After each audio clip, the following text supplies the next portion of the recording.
Hi guys, Materim here again with another narrative battle report. This one will have the forces of the Empire facing off against the Warriors of Chaos in a 1250 point meeting engagement game. So without any further ado, let's go ahead and get into the starting narrative. Grandmaster Cartagia paced back and forth in his meeting hall. He hated to be kept waiting, and had sent for the old wizard over an hour ago, demanding an audience immediately. The College of Wizards, however, did things in their own time, so Cartagia was forced to wear a path in his newly replaced carpet. After what seemed like an eternity, the double doors finally opened, and the wizard he had summoned walked in. The wizard himself was not very old as far as such beings went, being recently accepted into the Celestial Order. Malakoff was only 35 years old. His beard had not yet turned gray, but he had already seen things that would cause others to turn white with fear. "Grandmaster, I understand you requested my presence," Malakoff stated to the impatient warrior. "Yes, Malakoff, and I will not waste time discussing your tardiness. I will speak to the head of your order on that matter later. I want to know the results of your divining the answer to my question." The young wizard looked the Grandmaster over. Patience was not a virtue of this man, and he knew any attempt to delay would just increase his temper. So with a deep sigh he answered, "Yes, my master has studied the stars and found the answer you seek. The woman that Witch Hunter Val saw during his latest mission does resemble your wife. The stars revealed to us that she is indeed in the hands of the Blood God's minions. That is all we could discern. One could assume the Corn Warrior was her daughter, as the resemblance, he said, was uncanny.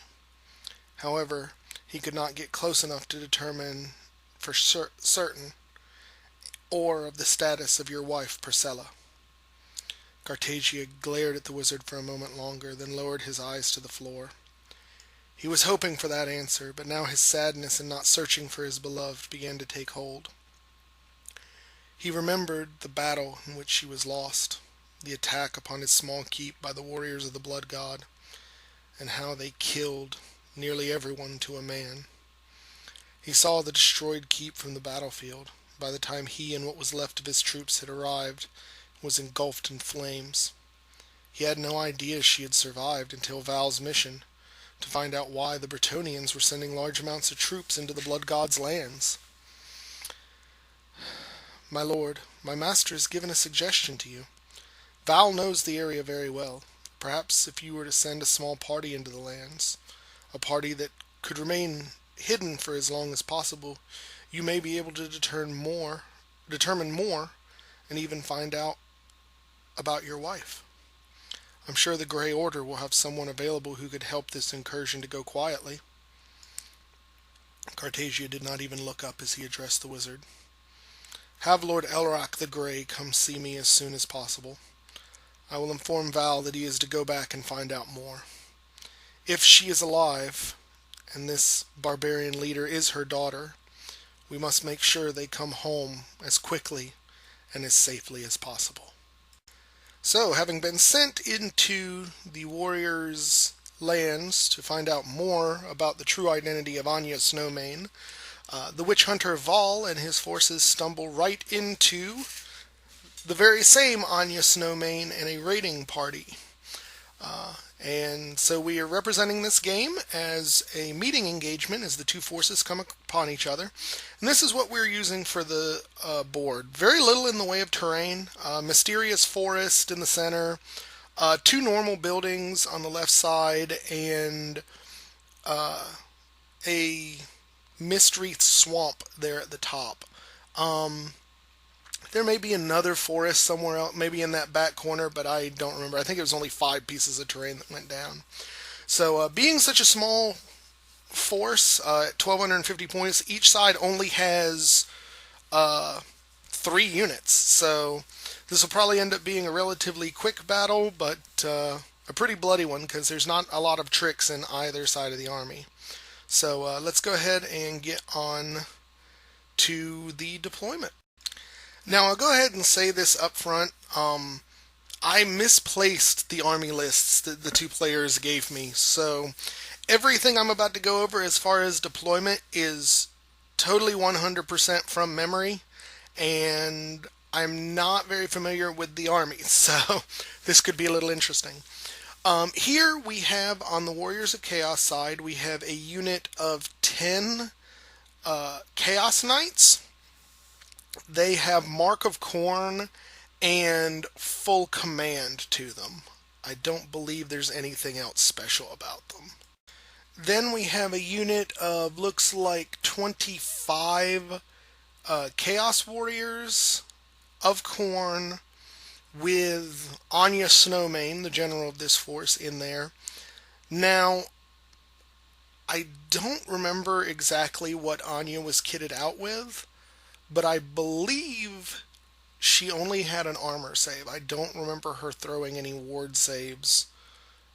So I think she's sitting at like a 2-up armor save, whatever her 1-up or 2-up armor save, whatever her gear layout was. And then over here on the other side of the building, he has a unit of 5 Chaos Warhounds, and I don't believe they had any upgrades either. And on the Empire side, we start off with a unit of 3 Demigryph Knights.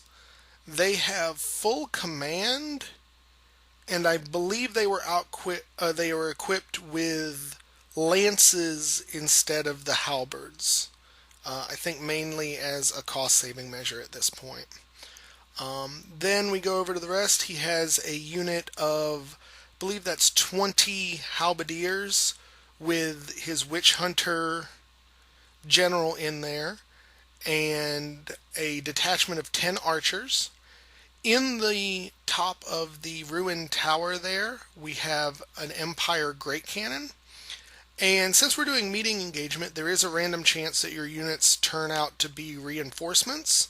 And so, as we can see, the Inner Circle Knights, a unit of 10 of them, and his level 4 Mage of the Lore of Shadow, who is on horseback and will be joining them, ended up getting put as reinforcements. So he's not going to start turn 1 with those on the board, which...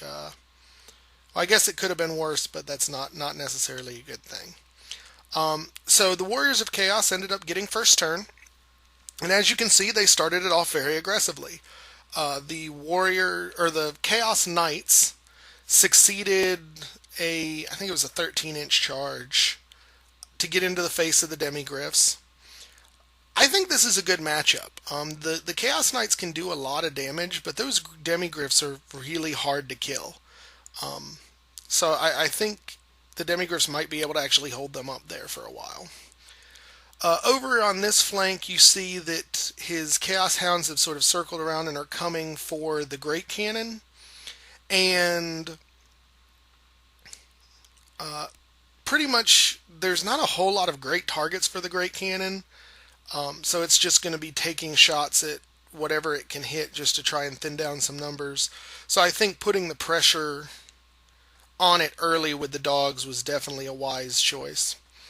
And the Chaos Warriors actually succeeded their restraint attempt to stop them from charging the halberdiers, because it was going to be a very long charge. I think he would have needed a 9 or a 10 to hit it.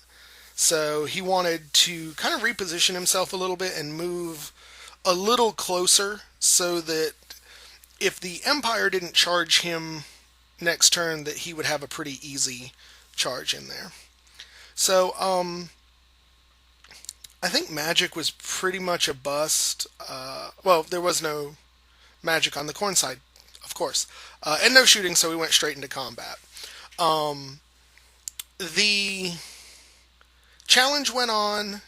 The Demigryph champion managed to kill the Chaos Knight champion, and they just traded wounds and basically held there. So Empire turn 2 starts, and the Halberdiers charge right into the face of the Chaos Warriors. I don't much like this matchup, but on the other hand, without his knights on the table, I really don't know what other alternative the Empire had. At least this way he gets to charge in and try and do some hurt first, and maybe get a killing blow with the Witch Hunter on Anja, who he's declared as a heretic. And in remaining moves, the Inner Circle Knights and the Mage show up and get right, basically line up for a perfect flank charge into the side of the Chaos Knights there. So those Chaos Knights are in trouble unless they can go ahead and break the hold of the Demigryphs this turn, which is possible. Over here, without having a musician, this detachment of archers can't swift reform to go after the dogs, so he ended up having to take a move, and he managed to just get enough of a wheel to see the Chaos Hounds over there and to get the opportunity to shoot at them, which, frankly, I think is the one good thing that's happened to the Empire at this point in the game. And the cannon starts off the shooting and grape shots 4 of the dogs to death, which is pretty impressive. I know for me, grape shot never seems to work. I think just the having to roll for the hits with a ballistic skill 3 group is hard, but he did good here. And then the archer detachment follows it up by killing off the last of the dogs. So first points do go to Empire. And then we go straight to combat, and again, the Demigryphs and the Chaos Knights are just trading wounds, so they're bouncing off each other. I think one more Chaos Knight dies.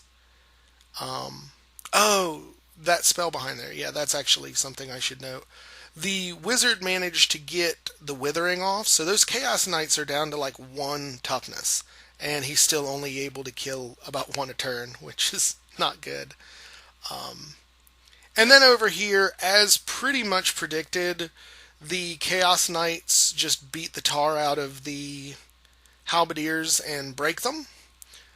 But they don't manage to catch them. And the 2 dice you note there is that the Witch Hunter and Anja Snowmane, the Witch Hunter Val and Anja Snowmane, got into a challenge and they traded wounds. Each of them took a single wound. And luckily for the Warriors of Chaos, Val wasn't feeling like getting that killing blow set up. So here the Warriors of Chaos charge the fleeing Halberdiers. They obviously flee. The Warriors then redirect into the Archers, who also flee. So double flee basically leaves the Warriors of Chaos with no ability to get anywhere. So with no shooting and no magic, we go right to close combat. And now the Demigryphs just kind of open up. They end up taking off 3 more. The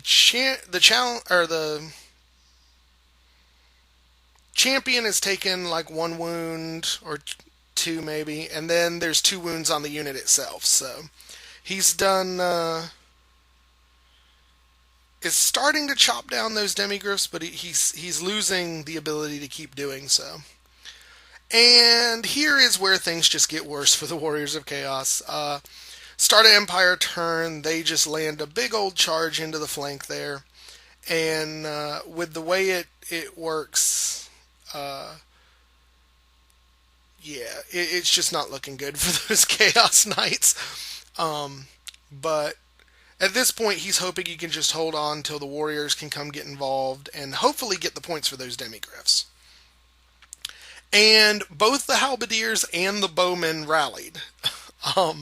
So the Warriors of Chaos player just really isn't catching any breaks here, as far as the good rolls going in his favor at this point.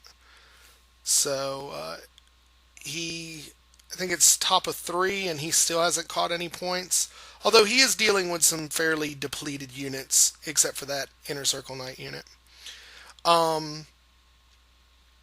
Then over here, the cannon gets just a perfect flank shot down the side, peels off the entire back rank of warriors. And in the magic phase, they got off, I want to say it was Miasma, whichever one lowered the weapon skill initiative. It lowered it by 1, so they're dwarf speed now. And then we go into combat, and the knights just kind of flub. The Chaos Knights managed to kill the unit. The champion's still hanging on there, and the knights just the Empire Knights just had rubber lance syndrome. They hit the side of that thing, and now without wither, between the needing to roll to wound and the armor saves, they just didn't kill anybody. So Empire, or no, this is the yeah, this is okay. Yeah, this is Warrior's turn. They end up charging. I guess this is after combat because they charge and hit the halberdiers, broke them and ran off, or ran them off the table. And then because they were within 6 inches of the archer unit, the archers fled to where they are there. And so yeah, that shows you kind of everything after combat. I must have missed the movement section. And so everything's beat down here. I think there's one Chaos Knight left standing there to go into the Empire's next turn. And again, since nothing's moving, it looks like I'm just taking pictures at the end of combat. You can see the bowmen this time did not succeed in rallying, so they ran through that unit, and the demigriffs and the inner circle knights managed to kill off the Chaos Knights finally, but that demigriff is sitting there with 2 wounds on him out of 3, so he's not long for this world. And yeah, the entire Chaos turn, I guess it's 4, went with them reforming to face over here, so it's Empire turn again, and the Empire circled around so that they can be on a couple of different sides of the Chaos Warriors for their next flank attacks. So there's still a hard nut to crack there. And then in shooting, the Empire cannon was going to try and get another beautiful shot right down the lines of the one remaining Chaos Warrior unit, and misfired and blew itself up. And here at top of Warrior's turn, you can actually see the spell got off. It was another miasma on the unit of Warriors again. And the Warriors just turn... I think this is the turn that they turn to face the demigriffs, because he didn't want anything coming into his flank. And he's pretty sure he can handle the demigriff and put 1 more wound on it. But the knights are still somewhat of a concern, so he wants to make sure he's not catching anything there.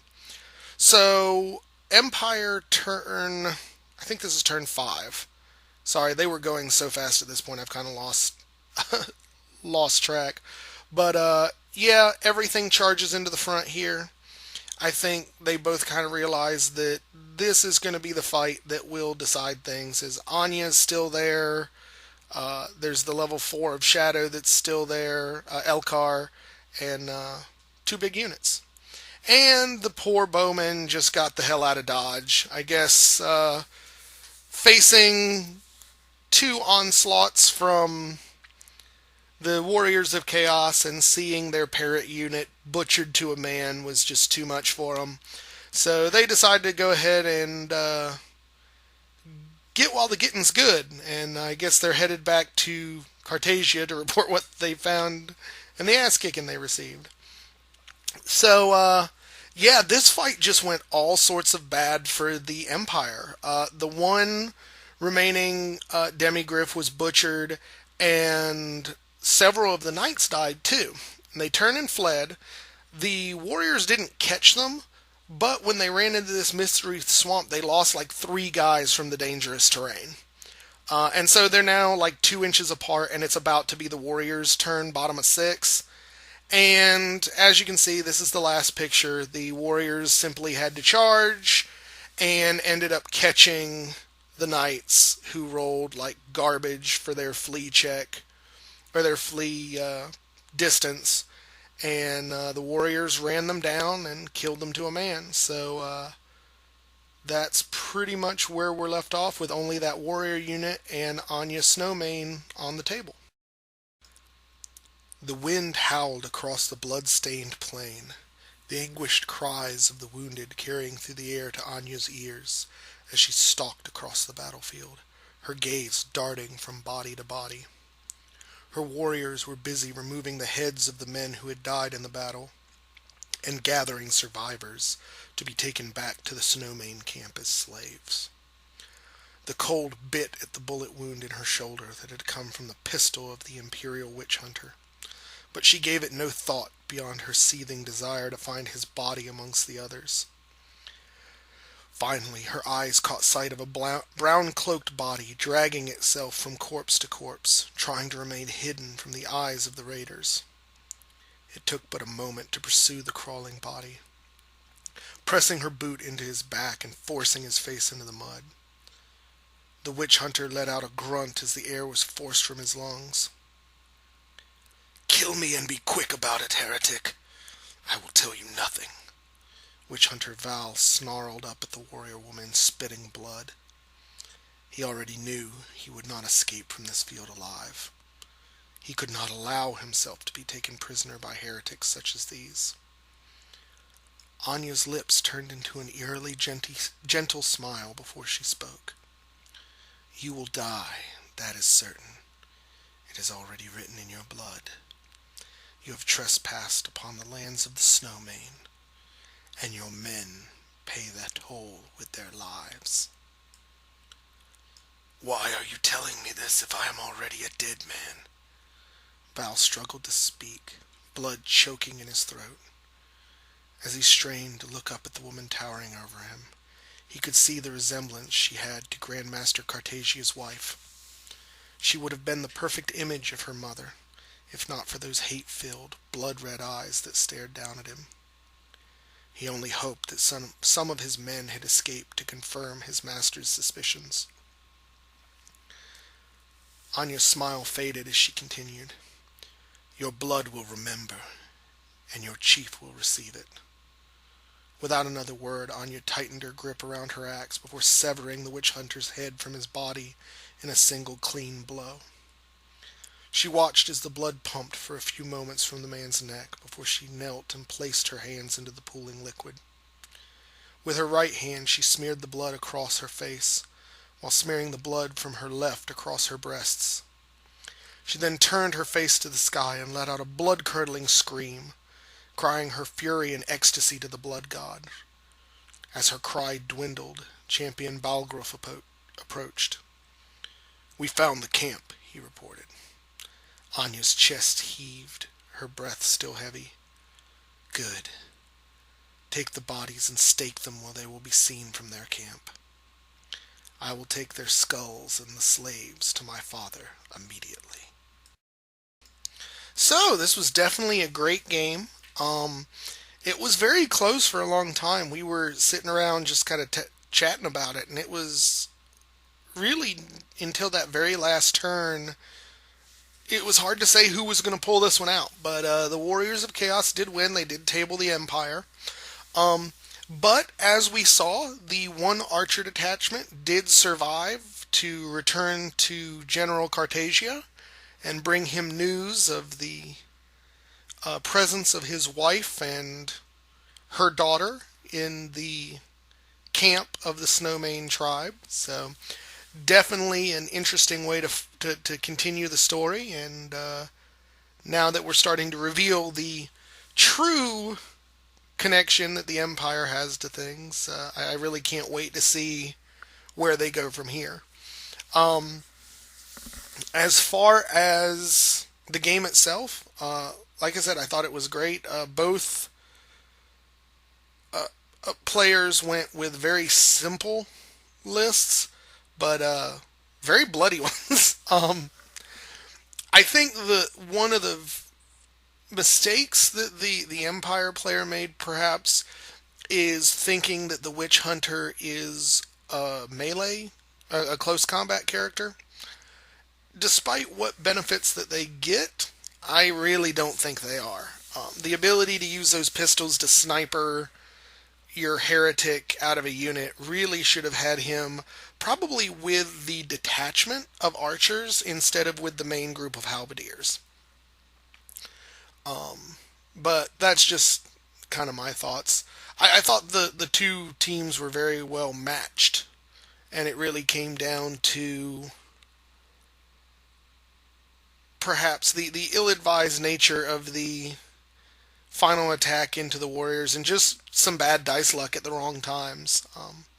But all in all, it was definitely a fun game to watch. I know myself and the other player who were sitting on the sidelines were very engrossed. It was a very, very close game, and a very fun one, even though it was very quick. So I hope you guys enjoyed it.